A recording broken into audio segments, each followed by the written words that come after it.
Hello students. In the previous video, I think you have all learnt about the structure of the human heart, where you have learnt about the pericardium, chambers of the heart and the type of blood vessels. Now let us start learning about the blood vessels which are entering the heart and leaving the heart. I think you people are familiar with the words oxygenated and deoxygenated blood. The auricles are the chambers which receive the blood.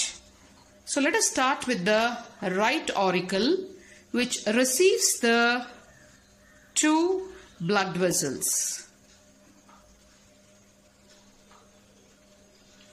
So definitely the blood vessels which open into auricles are the veins. So the right auricle receives two veins. So to make our learning easier, we try to use blue color to represent the veins, because all the veins carry deoxygenated blood except the one. So this is the vein known as superior vena cava, or also known as anterior vena cava. As the name indicates, anterior means the vessel which collects blood from the upper parts of the body. In the same way, we have one more vein in the lower part known as posterior vena cava or inferior vena cava.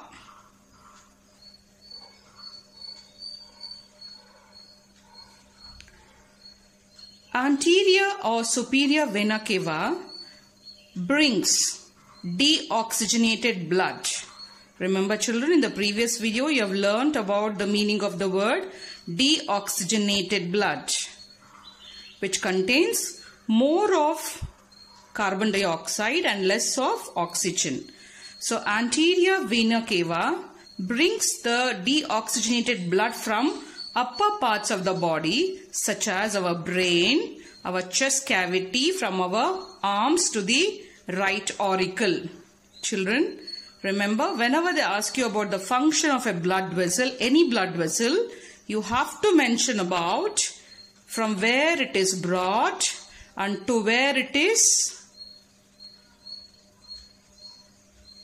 poured, along with the type of the blood. So I'll repeat, whenever they ask you the function of any blood vessel, you have to mention from and to and the type of the blood carried in that blood vessel. So anterior vena cava brings deoxygenated blood from upper parts of the body, such as brain, chest, arms, to the right auricle. In the same way, we have posterior vena cava, which brings deoxygenated blood from lower parts of the body, such as your legs, abdomen, and it is poured into the right auricle. So thus, the right auricle receives the deoxygenated blood from upper and lower parts of the body. In the same way, let us learn about the veins which open into the left auricle. Here, the veins which open into the left auricle, if you observe, I am using the red color sketch. So this represents that these are the veins which are collecting the oxygenated blood. I said, to make our learning easier, we use two colors. One is the blue to represent deoxygenated blood. The other one is a red color to represent oxygenated blood. So these are the two veins which are opening into the left auricle, and these veins are named as pulmonary veins.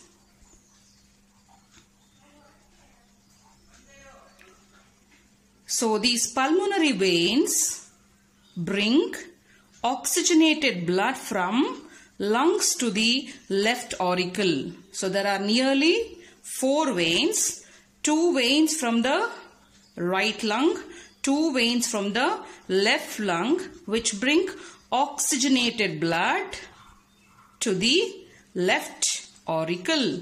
So again I'm repeating from, to, and the type of the blood. So thus I can say that pulmonary veins bring oxygenated blood from lungs to the left auricle. So remember, in the previous video I had told children that all the veins in the body carry deoxygenated blood except one vein. So the only vein which carries oxygenated blood is pulmonary vein. So these are the blood vessels which are entering the heart. Let us study about the blood vessels which are leaving the heart. As I said in the earlier video, we have the arteries which are emerging from the ventricles, which carry the blood to different parts of the body. So let us study. There is one of the artery which emerges from the right ventricle and then divides into 2, which enters into the lungs. And this artery which arises from the right ventricle, which enters into the lungs, is known as pulmonary artery. Pulmonary artery. Children, if you observe carefully, pulmonary veins and pulmonary artery. So there's one common word, that is pulmonary. So whenever a vessel is connected to the lungs, we use a word pulmonary. So which makes your learning easier. So pulmonary artery is the only artery which carries deoxygenated blood, whereas all the arteries in the body carry oxygenated blood. So what is the function of pulmonary artery? So pulmonary artery carries deoxygenated blood from right ventricle into the lungs for oxygenation. So if you observe, this is the artery in which I've used a blue color, which represents that there is a flow of deoxygenated blood in this pulmonary artery. There is one more artery found in the left ventricle, which carries the oxygenated blood to all the parts of the body. Remember children, pulmonary veins bring oxygenated blood from lungs to the left auricle. So blood from the left auricle enters into left ventricle. So in the left ventricle there is an artery, and this is one of the artery, and this artery is named as aorta, which is the largest artery in our body. And this aorta carries oxygenated blood. It carries oxygenated blood to all the parts of the body. So thus, when they ask you the function of aorta, the function of aorta is to carry oxygenated blood from the left ventricle to all the parts of the body. So thus, we have learnt about the blood vessels which are entering the heart and which are leaving the heart. So now let us learn about one more artery which arises from the base of aorta. So when you look at the structure of the heart, we have this aorta which is emerging from the right ventricle. The aorta which emerges from the left ventricle, which carries blood to all the parts of the body. So when it carries oxygenated blood to all the parts of the body, from the base of aorta, we have a special set of arteries which are emerging. And these special set of arteries which are emerging from the base of aorta, and these arteries are named as coronary arteries. They are named as coronary arteries. What is the role of coronary arteries? Coronary arteries provide oxygenated blood to the cardiac muscles. You know that though the heart is completely filled with the blood, even the cardiac muscles need oxygenated blood for their functioning. So we have this coronary arteries arising from the base of aorta, enters into the cardiac muscles providing oxygenated blood. In case, if they ask you the function of coronary arteries, you have to be more clear that they provide oxygenated blood to the cardiac muscles, not to the heart. So never mention it as a heart. You have to mention it as cardiac muscles or heart muscles. Then we have some of the coronary veins which collect the deoxygenated blood from the cardiac muscles and it is poured back into the right auricle. So what is the location of coronary arteries?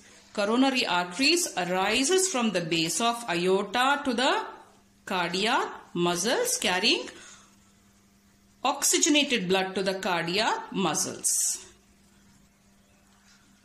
Children, you would have come across some people will have a sudden death and the doctor declares it as cardiac arrest. Why is it so? In these coronary arteries, you may find the deposition of fat.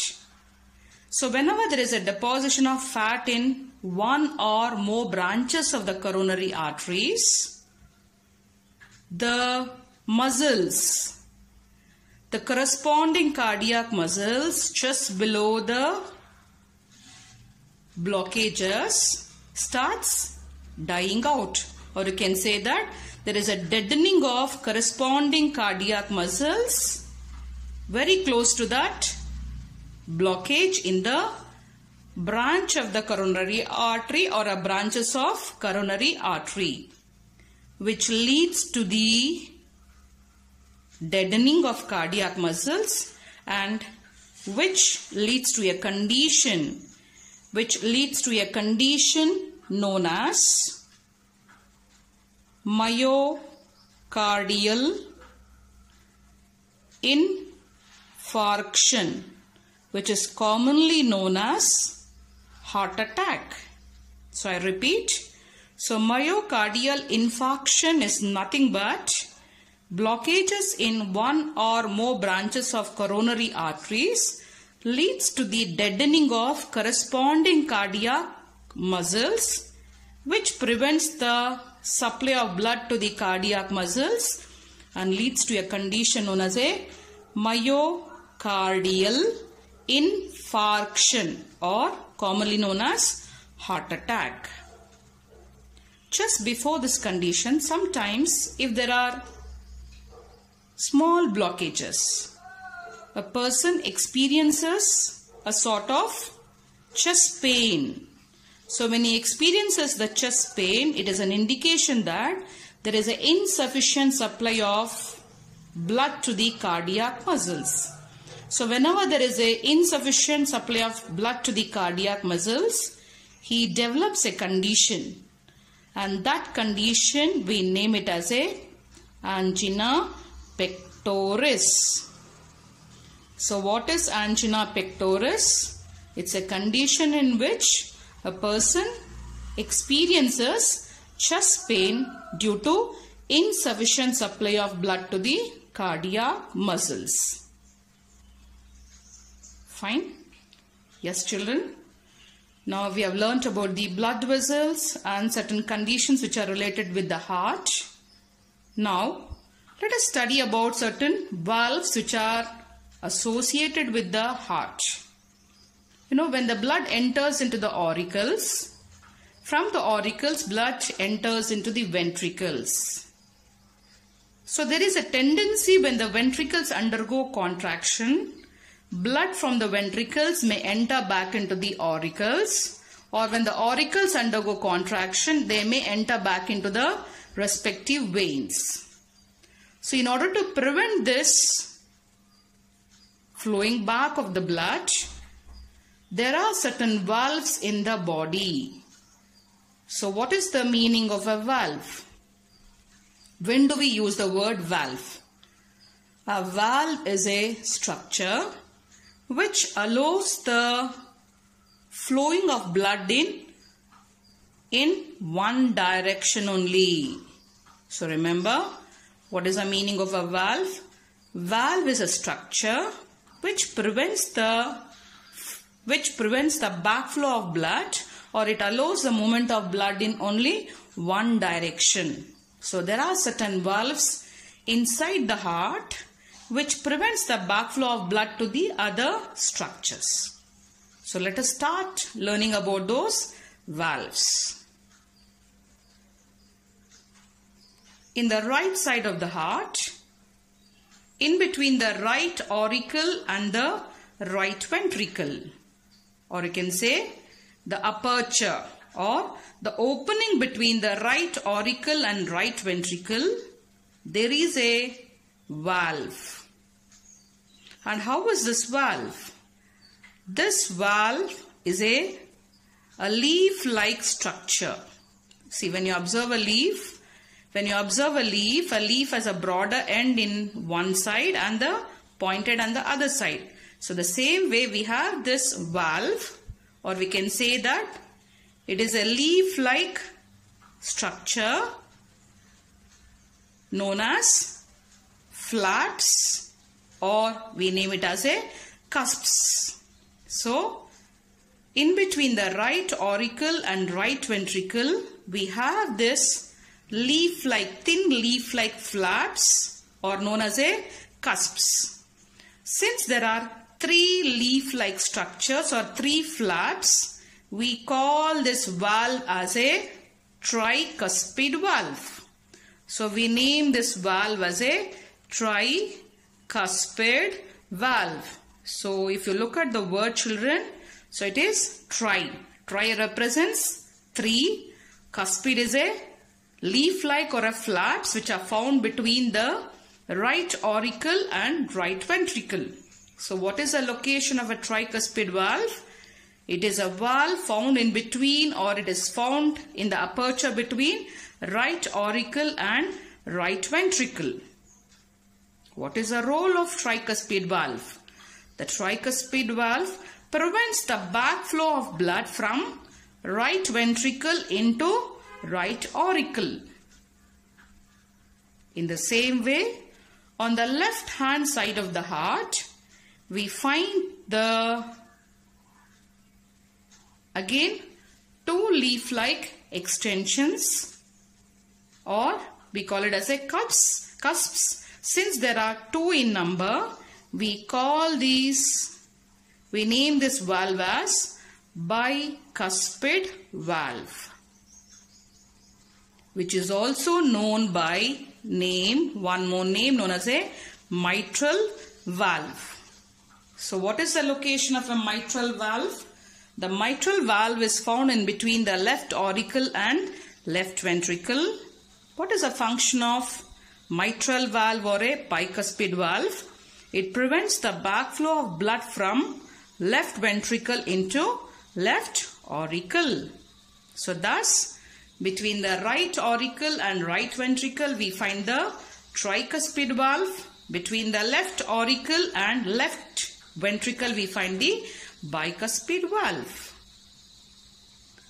As I said earlier, these are the thin leaf-like extensions which can overturn which can overturn when the ventricles undergo contraction. In order to prevent that, the tips of these cusps or the apex of these cusps, what do we call it as? Apices of these cusps. What do you mean by apices? Apices is nothing but the tips, the pointed tips of these leaf-like extensions are connected to a special string-like structures, and these structures are actually named as heartstrings, which are tendinous, and we name these tendinous structures as cardae tendinae. So we find the cardae tendinae arising from the apices of these flaps, which are connected to the specialized muscles,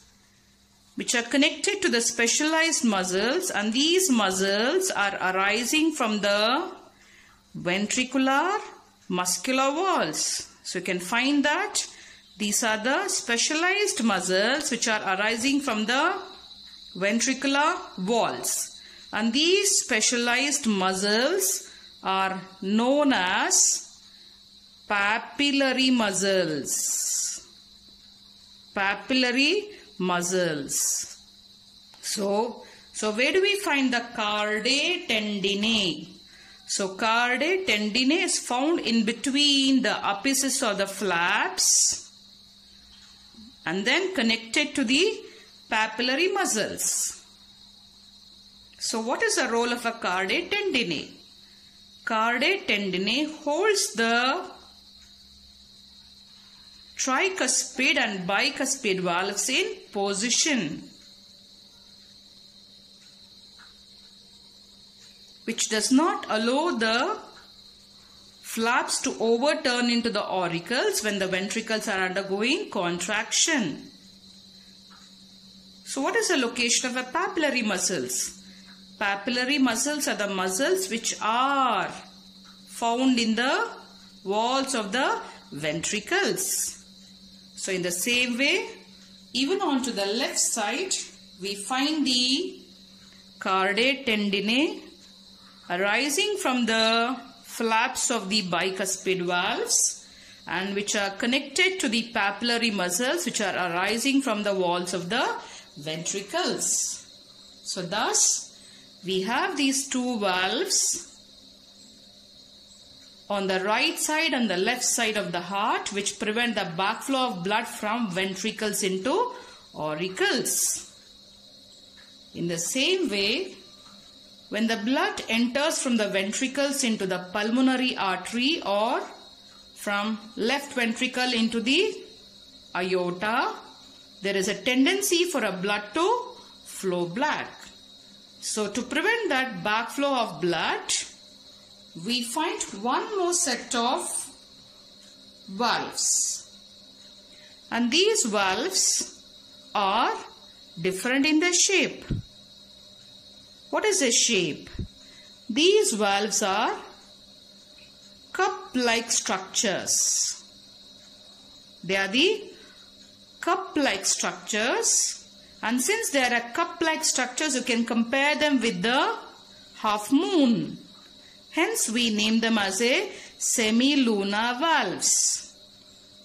So, at the base of pulmonary artery and at the base of aorta, we find the semilunar valves. And how is their shape? They are the pocket-shaped valves, which are 3 in number. So in both the vessels, we have this pocket-shaped valves, which are 3 in number. And if you observe carefully, the mouth of the pocket shape. So you can name this as a mouth of the pocket, and this is the base. So the mouth of the pocket-shaped valves are away from the ventricles. The mouth of the pocket-shaped valves are away from the ventricles. So what do we call these valves as? The valve which is found at the base of pulmonary artery. The valve which is found at the base of pulmonary artery is named as pulmonary semilunar valve. What do we name it as? We name it as pulmonary semilunar valve. So what is the location of pulmonary semilunar valve? It is found in between the pulmonary artery and the right ventricle, or you can say it is found at the base of pulmonary artery in the right ventricle. So what is the function of pulmonary semilunar valve? Pulmonary semilunar valve prevents the backflow of blood from pulmonary artery into the right ventricle. In the same way, at the base of aorta, we have semilunar valves. And these semilunar valves found at the base of aorta is known as aortic semilunar valve. So what is the location of aortic semilunar valve? It is found at the base of aorta in the left ventricle. What is the function of aortic semilunar valve? Aortic semilunar valve prevents the backflow of blood from aorta into the left ventricle. So thus you can say that we have these two valves known as semilunar valves which prevent the backflow of blood from arteries into the ventricles.